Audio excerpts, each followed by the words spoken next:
All right, let me do some exercises from 9.5.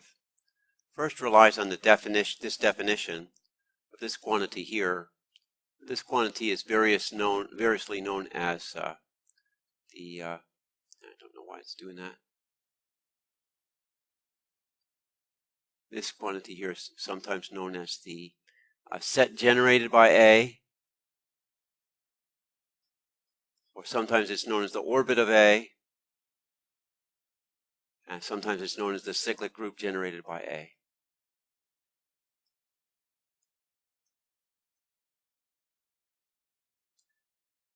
And we'll probably especially use this terminology, cyclic group. So this set generated by A consists of the identity A, all positive powers of A, and all negative powers of A. All right. So this is shorthand, where K is any integer. Of course, K can be positive or negative. So let's list the set 3 for 3 and R star. Now note the star here. This means multiplication. Now when we have A squared, A cubed, this A squared refers to A times A, where this circle, whatever it is the group operation. Right. When we're in a group and we talk about an element A and we raise it to a power, we're always talking about repeated applications of the group's operation, not necessarily conventional multiplication. However, in this case, the operation is conventional multiplication. So I really have an easy time here. We want to take 3. I'll just do a couple. Well, I said it includes the identity. What's the multiplicative identity? Well, that's 1. Okay, then we have A, which is 3 in this case. Then we have 3 squared. Since this multiplication, this is actually 3 squared, or 9. And you can keep on going. And then how about down here? Well, you have the multiplicative inverse of 3, which is 1/3. And then we have a definition for this. You can look back and see what the definition of this. This is A inverse squared. And that turns out to be A inverse is 1/3. 1/3 squared is, again, with conventional multiplication, is 1/9. And you can fill in the blanks back here, but I think I've given you enough idea of what's going on with this problem. So we'll stop here while we're ahead. All right, let's consider this question, exercise 9.5.9, which says, given a group G, suppose G is equal to the cyclic group generated by A. Prove that G is also equal to the cyclic group generated by minus A. All right. Well, what we want to do is apply the definitions as directly as possible. This is the cyclic group generated by A, where you have this set here. Now, we want to show that this is equal to the cyclic group generated by A inverse. I don't remember if I said minus A. I should have said A inverse. So let's try to apply this definition for the cyclic group generated by A inverse. Now, I've listed these propositions here because they're going to come in handy. But let me go ahead and write the definition for a cyclic group of A inverse down below. So a cyclic group of A inverse, just applying the very same rule, is going to be equal to, I'm just going to do it verbatim here. Now, instead of A, we have A inverse. So we have A inverse to the minus 3. And then A inverse to the minus 2. And then A inverse to the minus 1. And then E, and then A inverse, and then A inverse squared, and then A inverse cubed, and then dot, dot, dot. So I'm just directly applying this definition of cyclic group or orbit generated by an group element and replacing this A with A inverse, because that's what I want. I want the orbit of A inverse. Now, let's apply some of these rules. This rule says, so I'm going to say by proposition 9 through 9.325. Now, which one do I want to apply? I'm taking a power to a power. So it looks like I want to do part 2. Okay. Then that means that A inverse minus 3 is equal to A to the minus 1 times minus 3 is equal to A cubed. A inverse to the minus 2 is equal to A to the minus 1 times minus 2 is equal to A squared, etc. And then we have A inverse, well, I'll just do them all, is equal to A. A inverse squared is equal to A to the minus 2 is equal, and then we have A inverse cubed is equal to A to the minus 3, dot, dot, dot. So we can simply rewrite the orbit of A inverse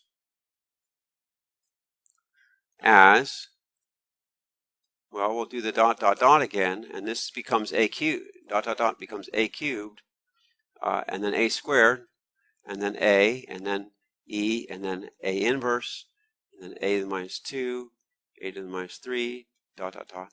Now this is just the same as the is the elements of A listed in a different order.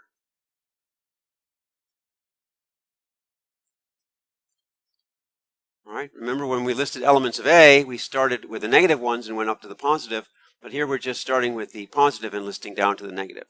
So that tells me that the cyclic group generated by A inverse is equal to the cyclic group generated by A. All right. So just apply this proposition to transform these inverses of inverses into positive powers, and you're good to go. It doesn't take a lot of work on this. All right, so next is 9.5.17, which says, let G be a finite group and let A in G, where A is not the identity, show there exists a natural number m greater than 0 such that A to the m is the identity. All right, so here it says we must therefore have AK to AL for different natural numbers K and L. Now, it says this is the key fact in proving the following exercise. This means that we can use this fact. Okay? We can use this fact in this proof. So we have AK equals A to the L for K unequal to L. I'm sorry, K unequal to L. And this is from above.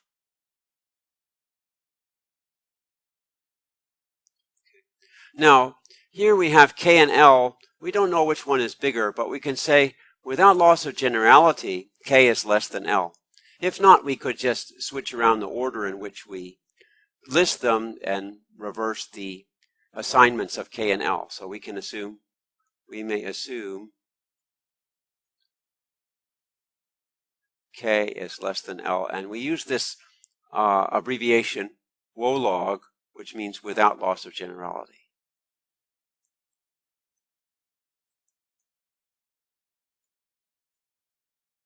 In other words, we can make this happen no matter what the situation is. As I said, we just, if our original K and L has K bigger than L, we just switch them around.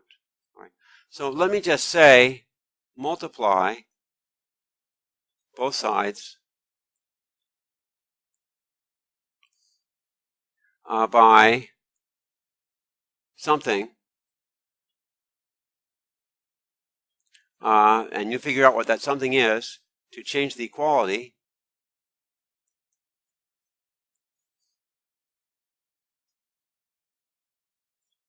to identity equals something. All right?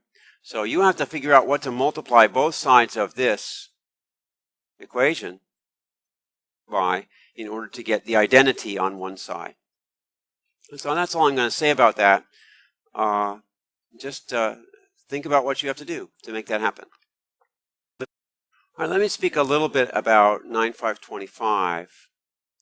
So it says, in the following exercises, G is a finite group, and A is an element of G where the order of A is equal to n. Now, the definition of n is the smallest positive integer such that A to the n is equal to the identity. All right, so definition of order, rather, is the smallest positive integer such that that group element to that order n is equal to the identity. Now, it's important that this is true and that it's the smallest positive integer. That's important. All right? So let's go on and we'll just talk a little bit about this. Show that for any integer m in Z, a to the m is equal to a to the mod mn, and I think you can just follow the hint there and get some traction on that one. All right, now, let a be this set, EAA squared, up to the power an minus 1. So, of course, that's a squared, a cubed, and so on, up to a to the power n minus 1. Show that the orbit of a is contained in big A. All right. So think about it this way. Let me erase that piece there that I didn't mean to put there. Just erase that. So if B is in this orbit of A, that means that B is a to the m for some m in the integers, and then use part A. All right. What does this imply? And then think about what about mod mn? Where does that lie? Right? What number can that be? That's the power of A. What power? What's the range of that function? What's the range of mod mn, where n is this fixed number? What values can that take? All right. So that would be part B. All right. So I'm going to skip this one and let's think about D. All right. So D says if m and k are in Zn, so m and k are in the integers. Remember that Zn is the integers from 0 to n minus 1, and m is unequal to k, so that a to the m is unequal to a to the k. All right. So here we're going to use this definition order and the fact that n is the smallest positive integer such that a to the n is equal to the identity. So we'll prove this one by contradiction.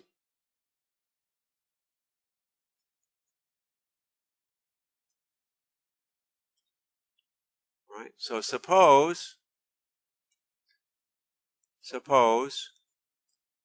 m and n are m and k are in Zn, and a to the m equals a to the k. Now I'm going to use this without loss of generality that I mentioned for a previous exercise. I'm going to say without loss of generality, we can choose m less than k.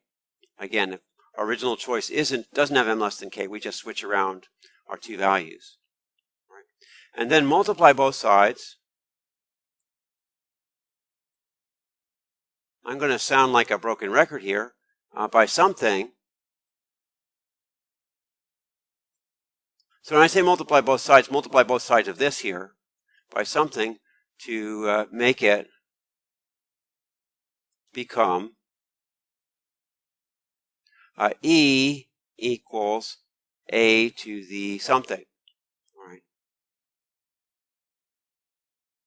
Now you should show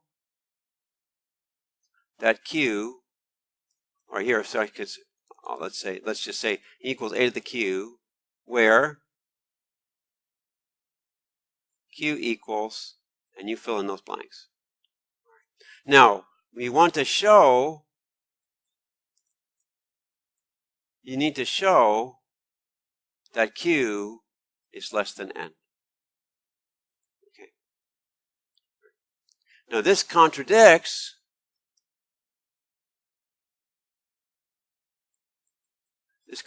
the fact that the order of A is equal to N.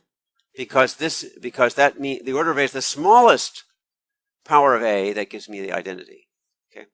So the fact that I have a contradiction means that my supposition is not true.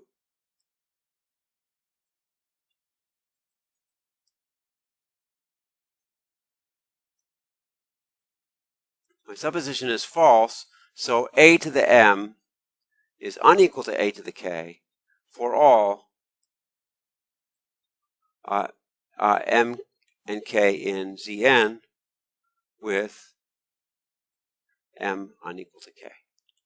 All right, so just to go back through that, I prove by contradiction. I suppose that I do have two numbers in Zn that have equal results when I raise a to those two numbers. I choose the smaller one, identify that one as m. I multiply both sides by something to basically identity out one side, and I get E equals a to the q, where q is expressed in terms of m and n. And then you want to show that q is actually less than n. And this contradicts the fact that the smallest power of a that gives me the identity is n. Q would be a smaller power.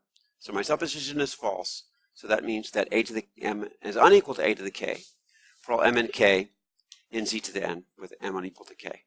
And that's the proof. Just fill in that blank there, and here I should say something, and fill in this something, whatever this something is. That's what you have to think about. So you have to fill in this part, and you have to fill in this part, and then basically the rest of the proof is already there. All right, so hopefully that gives you a good outline on how to prove this kind of thing.